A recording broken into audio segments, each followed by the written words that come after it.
good for getting up to highway speed, guys, for sure. What's going on, guys? Welcome to the channel. If you're new here, my name is Casey and I am in my 2020 Jeep Wrangler with the 3-liter EcoDiesel. I just took delivery of this brand new Jeep. It has currently 219 kilometers on it, and I'm going to be taking it on a 10-hour road trip straight back home from where I picked it up. This video is going to be my initial thoughts and review of the new EcoDiesel engine in the JL, as I'm going to be spending a little bit of time with it. It's only been about 5 minutes so far, but I am taking it through the Canadian Rockies on my way back from Calgary. So that's going to give me a good chance to see how the EcoDiesel handles the steep inclines going through the mountains, and give me a really good feel for this new engine. I'm going to be able to get some good metrics on fuel economy, and I'm going to give you guys what my thoughts are. There is going to be lots of EcoDiesel JL content coming to the channel over the next few months. I am going to be modifying this very soon as well. We're going to be putting it on a dyno to see what it puts out for real world numbers, and I'm going to also be putting a 3.5-inch lift on it from Terraflex and 37-inch tires. So I'm going to put some kilometers on the Jeep now and just see how it does.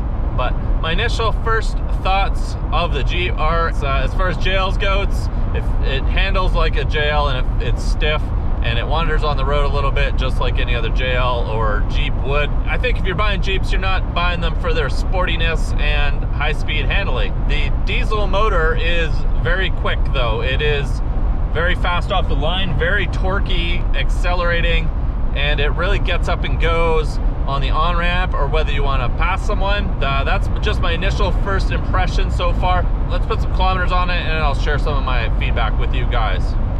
Okay, first off, I want to say this is probably the most epic setting for doing an initial review. This view is absolutely staggering as we come up on Banff here, traveling through the Canadian Rockies. Just pulled off on a rest stop. Let's see what the 0 to 100 is like.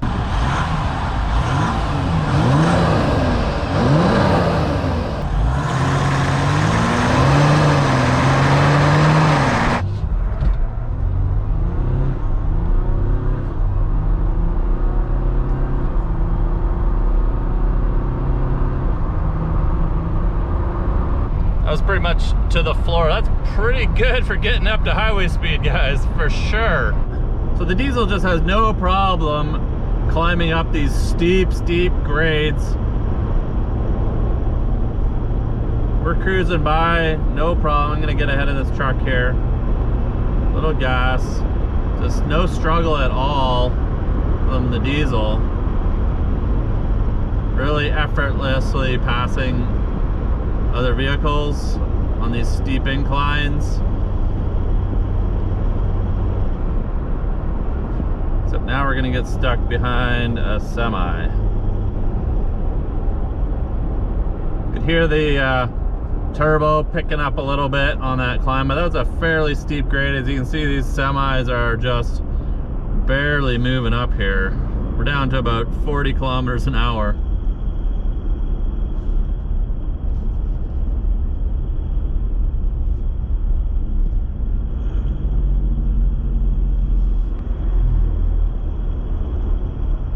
Little bark of the diesel.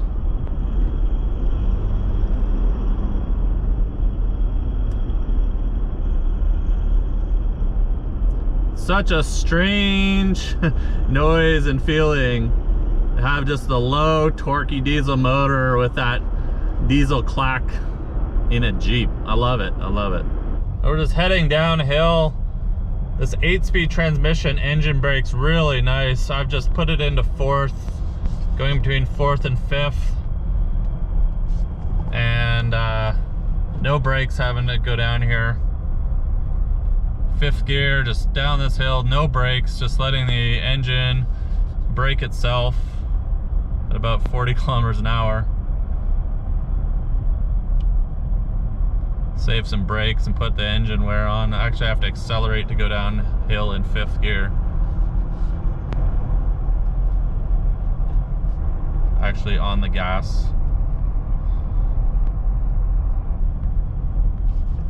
And just let the motor carry me down the hill.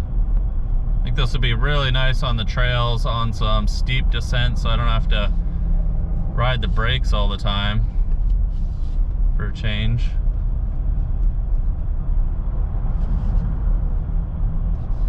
Another great feature of the 8-speed transmission with the torquey, low RPM diesel. Okay, so we're just under half a tank here. They filled it up in Claresholm, which is 390 kilometers away. I will put that miles down below, and we're gonna fill it up and just see how much fuel it takes here.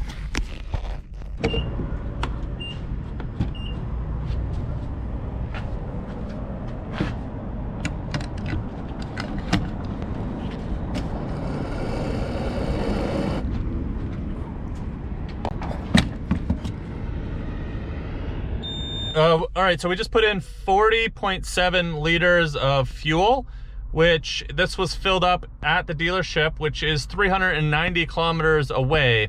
So that gives us roughly 9.58 liters per 100 kilometers, which is really good. And if I translate that into miles per gallon, that's 24.5 miles to the gallon. So that's impressive for a Jeep. That's a giant brick. So that's really good. We were doing uphill climbs through the mountains, some flat driving, a lot of windy driving. I did a couple 0 to 60 acceleration tests and some passing going through the mountains, and we're still getting 24.5 mpgs or 9.58 liters per 100 kilometers averaged over just over half a tank. So I'm happy with that. After my fill up, the estimated range is about 634 kilometers. I estimate that would be probably, I'm gonna guess it's about a 70 liter tank. I'll confirm that, but I think about 70 liters, given that it was just under half and it was 40-ish liters.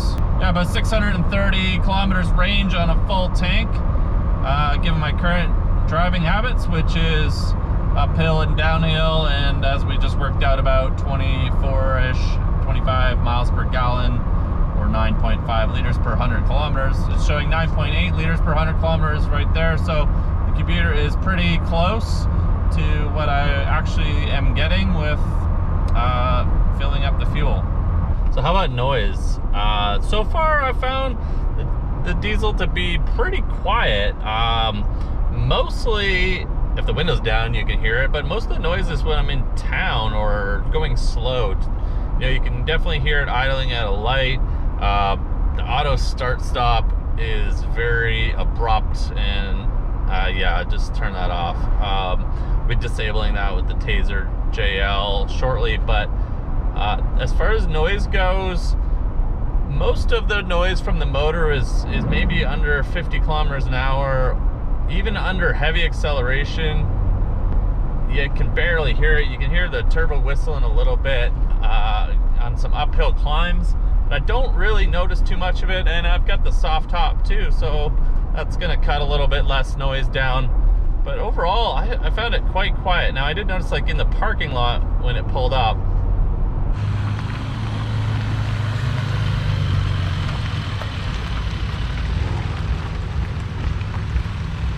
you know, you can definitely tell that it has a diesel motor. Like, it definitely sounds different. But inside, you know, honestly, it's really quiet.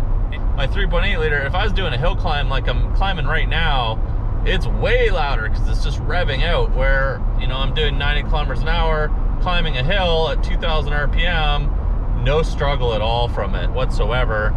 And I would say that there's definitely more noise from the traffic going by, and the diesel motor is on par with whatever wind noise there might be from the soft top. So highway driving, super quiet at 100 kilometers an hour, about 60 miles an hour. Even passing people, going up hills, accelerating, once you kind of get off the line 50 kilometers and up, it's quite quiet, even when you put the pedal down. So, you know, if you're worried about a loud clacky clack diesel motor, this is definitely not it. But you do know it's there. You can hear it. You can hear the whistle of the turbo. And in town, you definitely know it's a diesel motor. It's sounds different for sure, but on the highway, it's quiet. And because it never has to rev up, you know, unless you put your foot to the floor going uphill, you really aren't getting high RPMs. And even then, what, 4,500 RPMs red line anyways, where my JK is way louder, definitely way louder, with it just over revving all the time whenever I need to accelerate, or even off the lines, or holding gears long and things like that.